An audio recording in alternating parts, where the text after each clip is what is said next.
নমস্কার সকলকে বন্ধুরা। আগামীকাল বাংলাদেশ প্রিমিয়ার লিগের দুটো ম্যাচ হতে চলেছে।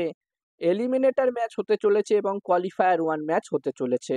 যেখানে বন্ধুরা এলিমিনেটর ম্যাচটিতে মুখোমুখি হতে চলেছে চট্টগ্রাম চ্যালেঞ্জার্স এবং ফরচুন বরিশাল, এই দুই টিম। এবং এই ভিডিওতে এই ম্যাচটি টস প্রেডিকশন, ম্যাচ প্রেডিকশন আমি তোমাদের সাথে শেয়ার করব এই ভিডিওতে। তোমরা ভিডিওটাকে স্কিপ না করে পুরো ভিডিওটা দেখো এবং ভিডিওটা দেখার পরে ছোট্ট ভিডিওটা ভালো লাগলে অবশ্যই একটা লাইক করো। আর বন্ধুরা, পিএসএল এখন চলছে এবং পিএসএল এর প্রতিটা ম্যাচের আপডেট আমি তোমাদের সাথে শেয়ার করছি। টস প্রেডিকশন, ম্যাচ প্রেডিকশন এই ইউটিউব চ্যানেলে শেয়ার করছি। যারা যারা এখনো চ্যানেলটিকে সাবস্ক্রাইব করোনি তাদেরকে বলবো অবশ্যই চ্যানেলটিকে সাবস্ক্রাইব তোমরা করে নিও। আর বন্ধুরা, যেখানে এই এলিমিনেটর ম্যাচটি হতে চলেছে ঢাকাতে, ঢাকা শেরেবাংলা স্টেডিয়ামে এই ম্যাচটি হবে। এবং এই ম্যাচটির জন্য প্রথম ইনিংসে যদি 160 প্লাস স্কোর হয়, 160 থেকে 170-এর মধ্যে টোটাল হয়, তাহলে একটি খুবই ভালো টোটাল হবে।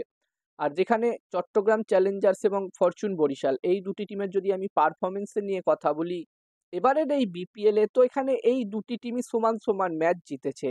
যেখানে চট্টগ্রাম চ্যালেঞ্জার্স টিমও 7টা ম্যাচ জিতেছে, অন্যদিকে ফরচুন বরিশাল টিমও 7টা ম্যাচ জিতেছে। যেখানে চট্টগ্রাম চ্যালেঞ্জার্স টিম পয়েন্টস টেবিলসে 4 নম্বরে ফিনিশ করেছে এবং ফরচুন বরিশাল টিম 3 নম্বরে ফিনিশ করেছে।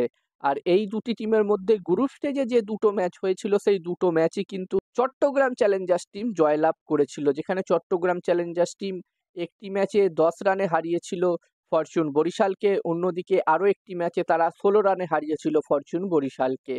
তো এখানে চট্টগ্রাম চ্যালেঞ্জার্স টিম কিন্তু অবশ্যই চাইবে এই এলিমিনেটর ম্যাচটিতেও এখানে ফরচুন বরিশাল টিমকে হারিয়ে তারা কোয়ালিফায়ার 2 খেলার জন্য কোয়ালিফাই করতে। অন্যদিকে ফরচুন বরিশাল টিমও কিন্তু অবশ্যই চাইবে গ্রুপ স্টেজের তাদের দুটো ম্যাচের হারের বদলা নিতে এই ম্যাচটিতে। এই ম্যাচটি চট্টগ্রাম চ্যালেঞ্জার্স টিমকে হারিয়ে তারাও কোয়ালিফাই করতে চাইবে কোয়ালিফায়ার 2 ম্যাচ খেলার জন্যে। আর এই ম্যাচটিতে আমি যদি আমার প্রেডিকশন শেয়ার করি তোমাদের সকলের সাথে, তো এখানে আমার মনে হচ্ছে যে এই ম্যাচটিতে বন্ধুরা, ম্যাচটির প্রেডিকশন বলার আগে আমি তোমাদেরকে বলতে চাই আমার একটি টেলিগ্রাম চ্যানেলও আছে। তোমরা চাইলে আমার টেলিগ্রাম চ্যানেলেও জয়েন হতে পারো। ডেসক্রিপশনে আমি আমার টেলিগ্রাম চ্যানেলের লিঙ্ক দিয়ে দিয়েছি।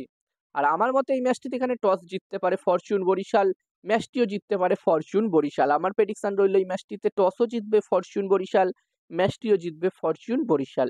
এবার দেখার বিষয় থাকবে কি হয়।